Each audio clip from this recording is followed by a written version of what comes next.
The text came through at 2 a.m. while I was on assignment in Seattle. Mom, finally did something about that house of yours. You're welcome. I stared at the message glowing on my phone in the dark of my hotel room. The house? My house in Alexandria. The 3-bedroom colonial I'd bought 2 years ago. The one I'd chosen carefully because it was 15 minutes from the federal courthouse and 20 from my office at the U.S. Marshals Service headquarters. Me, what do you mean did something about it? Mom, I sold it. You were never there anyway. Always traveling for that job of yours. The money will help your sister with her wedding. I sat up so fast I nearly dropped my phone. Me, you sold my house? Mom, don't be dramatic. We have your power of attorney from when you were overseas. We used it. The house was just sitting empty. $850,000, cash. Your father and I split it with Rachel for her wedding expenses. You can thank us at the reunion next week. My hands were shaking. Power of attorney, from when I was deployed to Afghanistan 6 years ago, before I joined the Marshals Service. A document I'd forgotten to revoke when I returned stateside. Me, Mom, you need to stop the sale immediately. Mom, it's done. Closed yesterday. Stop being selfish. Family helps family. I immediately called my supervisor, Deputy Chief Marshal James Crawford. He answered on the third ring, voice rough with sleep. Mitchell, it's the middle of the night. Sir, we have a problem. My family just sold my house in Alexandria. There was a pause. Your house? The safe house? Yes, sir. Jesus Christ, the one we've been using for witness protection? For the Castellano case. Another, longer pause. How long ago? They closed yesterday. I just found out. Who's in the house now? According to the protection details last report, Angela Moetti and her 2 children. They are scheduled to be there another 3 weeks before relocation. And your family sold a federal safe house to who? I don't know yet, sir.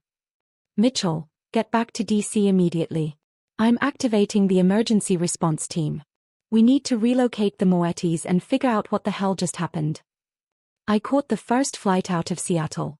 By the time I landed at Reagan National, it was 10 a.m., and I had 17 new messages from my mother. Variations of why are you being so dramatic, and you're ruining Rachel's wedding.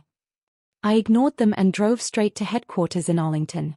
Deputy Chief Crawford was waiting in a secure conference room with 3 senior marshals and our legal counsel. Sit, Crawford said. Tell us everything. I explained the power of attorney, my parents' access to it, and the sale of the house without my knowledge or consent. As I spoke, their expressions shifted from concerned to furious.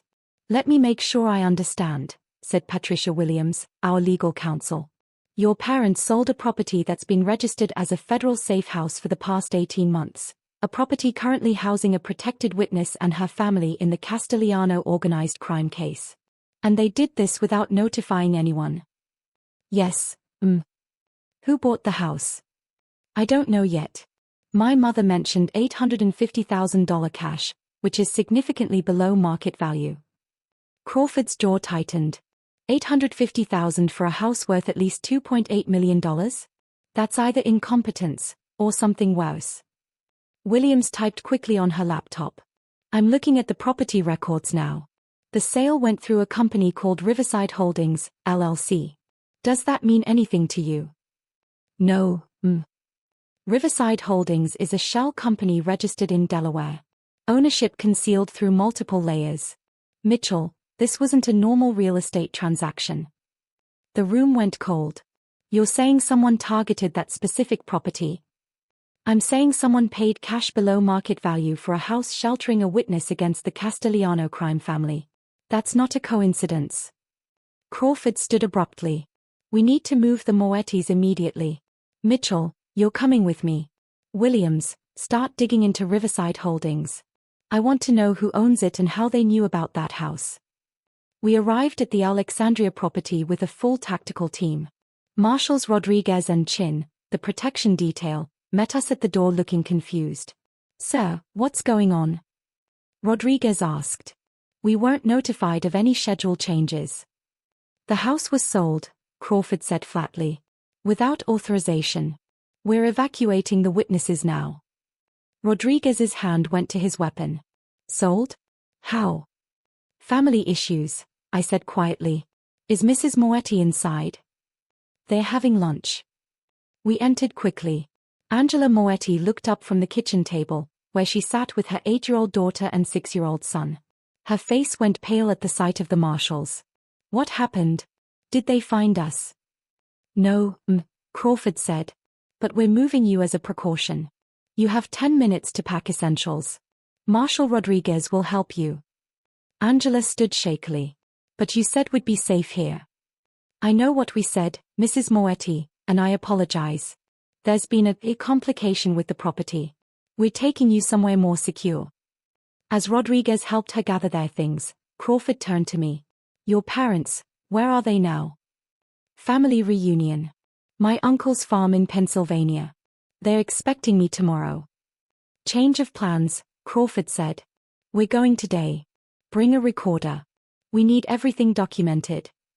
We drove to Pennsylvania in a convoy of 3 unmarked vehicles. Crawford, myself, Marshal Williams from legal, and 4 tactical agents. My uncle's farm sat on 50 acres outside Harrisburg. By the time we arrived, the reunion was in full swing. Cars lined the driveway. Kids played in the yard. The smell of barbecue hung in the air. My mother stood near the grill, laughing with my aunts. She spotted me and waved, until she saw the people with me, all in suits, all with badges. Her smile faltered. Sarah, what's going on? I walked across the lawn with Crawford beside me. My father stepped out of the house, beer in hand. My sister Rachel appeared, her fiancé behind her. Mom, Dad, I said evenly. We need to talk about the house. Oh, for heaven's sake, my mother sighed. Are you still upset about that? We did you a favor. That house, I interrupted, was a federal safe house. It was being used by the U.S. Marshals Service to protect a witness and her children in an active organized crime investigation. The laughter died instantly. My mother's face went white. What? The house in Alexandria. The one you sold without my permission. It wasn't just my house, it was registered as federal property. My father set down his beer slowly. That's impossible. You said you worked in office administration.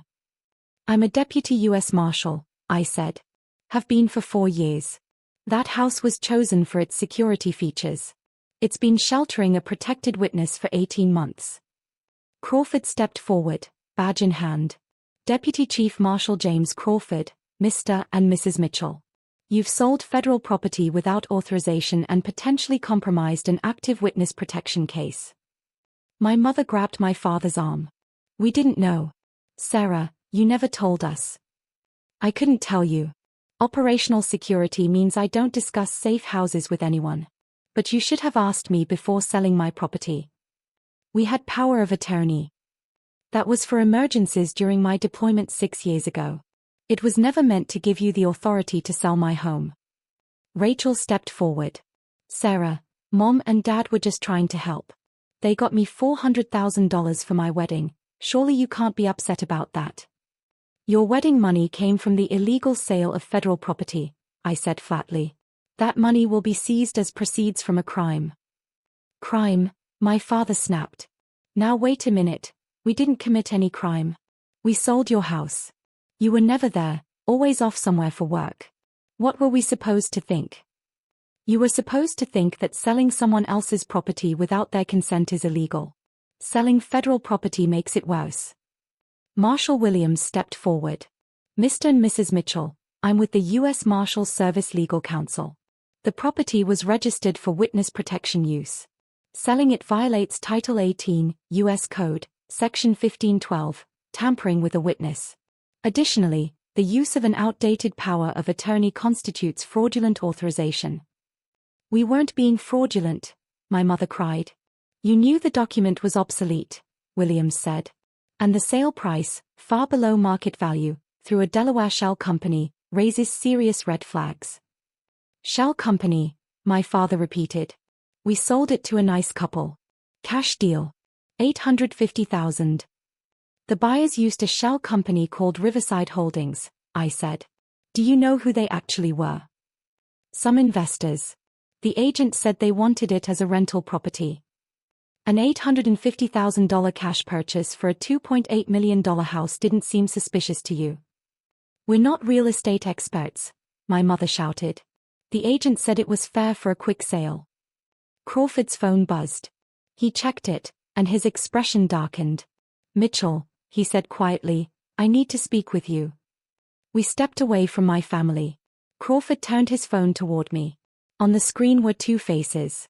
One I didn't recognize. The other I did. Vincent Castellano Jr., the son of the mob boss whose Operation Angela Moetti was testifying against. Riverside Holdings. Shell company owned by the Castellano family, Crawford said quietly. They bought your house. They knew it was a safe house. My blood went cold. How? We're still investigating. They paid cash below market value, probably to make it attractive for a quick sale. Your parents' greed made them an easy target. I turned back to my family. They stood in a loose cluster now. Mom, Dad, Rachel, her fiancé, my uncle, 3 aunts, 2 cousins, all watching with varying expressions of confusion and fear. Who approached you about selling the house? I asked. What? My mother blinked. The real estate agent. Who was she? Linda, something. She said she had buyers ready. You didn't even list the house. How did she know you had access to it? She called, my mother said. Said she'd heard we had property in Alexandria we might want to sell. How did she hear that? My parents exchanged glances. I might have mentioned it at the country club, my mother admitted. I was talking about Rachel's wedding expenses, and someone suggested we had assets we could liquidate. I mentioned you had that house you never used. Crawford closed his eyes briefly. Mrs. Mitchell, you discussed your daughter's property, federal property, at a country club. In front of how many people? I don't know. It was just conversation. Just friends. Those friends told someone. That someone told the Costas. And the Costas sent a fake agent to convince you to sell them the safe house. My father's face had gone gray. You're saying we helped the mob unknowingly? Yes, Williams said flatly. You sold them direct access to a protected witness. Rachel grabbed my arm. Sarah, we didn't know. You have to believe us. We would never. You would never ask before making major decisions about my property, I said, pulling away. You would never respect that I might have reasons for privacy. You would never consider that my work might be more important than you assumed. That's not fair. Isn't it? You took my wedding money, didn't you? $400,000 from the sale. For what? A bigger venue? A fancier dress? Rachel's face flushed. Mom and Dad offered. They said you owed us. You're never around, never involved in family stuff. They said this was your contribution. My contribution was buying a house that happened to save 3 lives, I said. Angela Moetti and her 2 children are alive because they were in that safe house instead of their apartment when the Costas sent men to kill them. That was my contribution, something that actually mattered. The silence stretched across the lawn. In the distance, children still played, unaware of what was unfolding. Crawford's phone buzzed again. He answered, spoke briefly, then ended the call. Moetti and her kids are secure in a new location. The Alexandria house is being swept for surveillance devices. We have a warrant. He nodded to the tactical agents. 2 of them stepped forward. Mr. and Mrs. Mitchell, one said, we have a warrant to seize all proceeds from the sale of the Alexandria property. That includes bank accounts, cash, and any assets purchased with those funds. My mother stumbled backward. You can't. That's our money. It's proceeds from the illegal sale of federal property, Williams said. Additionally, you're both being charged with 18 U.S.C. Section 1512, witness tampering, and 18 U.S.C. Section 641, theft of government property. You'll need to come with us for formal processing. Sarah. My father turned to me, his face desperate. Sarah, stop this. Tell them it was a misunderstanding. Tell them we didn't mean any harm. I looked at him for a long moment. Dad, you sold a safe house to the mob. Whether you meant harm or not, you endangered 3 lives. I can't stop this. I wouldn't stop this if I could. We're your parents. And Angela Moetti is a mother with 2 children who watched her husband murdered by the Costas. Your actions almost got her killed too. So no, I'm not stopping this. My parents were taken into custody that evening. Rachel's bank accounts were frozen. The $400,000 wedding fund was seized as evidence. Her fiancé left 2 days later, claiming he needed time to think. The investigation into Riverside Holdings led to the arrest of 3 Castellano associates and exposed a network of corrupt real estate agents being used to track federal properties. The mob had been systematically trying to identify safe houses across the eastern seaboard. My parents' carelessness had given them exactly what they wanted. Angela Moetti and her children were relocated to a secure facility out of state. She testified successfully against Vincent Castellano Sr. He is now serving life in federal prison. His son, Vincent Jr., got 20 years for witness tampering and related charges. My parents faced trial 6 months later. They were convicted of witness tampering and theft of government property. Dad got 4 years in federal prison. Mom got 3 years plus 2 years of supervised release. The judge was clear. Ignorance wasn't an excuse when their actions nearly cost 3 lives. Rachel lost everything: her wedding fund, her venue deposit, her fiancé, her reputation. Last I heard, she'd moved to Oregon to live with our aunt. I visited my parents once before they went to prison. They sat across from me in the federal holding facility, both wearing orange jumpsuits, both looking a decade older than they had at the reunion. "Sarah," my mother whispered, "please. Can't you do something? Talk to someone. Your father's health." "Mom, I'm a deputy marshal. I can't interfere with a federal prosecution. You know that. But we're family. Family respects boundaries. Family asks permission. Family doesn't sell each other's houses to mobsters." My father's hands shook on the table. "We didn't know they were mobsters. We didn't know it was a safe house. We didn't know any of it because you never told us what you really do." "I couldn't tell you," I said. "And clearly I was right not to trust you with sensitive information. Look what you did with basic property ownership." "So this is our punishment?" my mother asked. "Prison, because we tried to help our daughter with her wedding." "You tried to help yourselves to money that wasn't yours. Angela Moetti is alive because we evacuated her in time. If the Costas had gotten to her first, if she and her children had been killed, you'd be facing murder charges. 4 years in prison is getting off light." My father's face crumpled. "When you get out, will you?" "Will I what?" "Forgive us. Welcome us back to family dinners. Pretend this never happened. We're your parents, Sarah. You are my parents. And now you're federal inmates who compromised a witness protection case because you were too selfish and too careless to ask a simple question before selling my house." I stood. "I hope you use your time in prison to think about consequences. Real consequences. Not just what happens to you, but what could have happened to 3 innocent people because of your actions." 2 years later, I received a letter from my mother.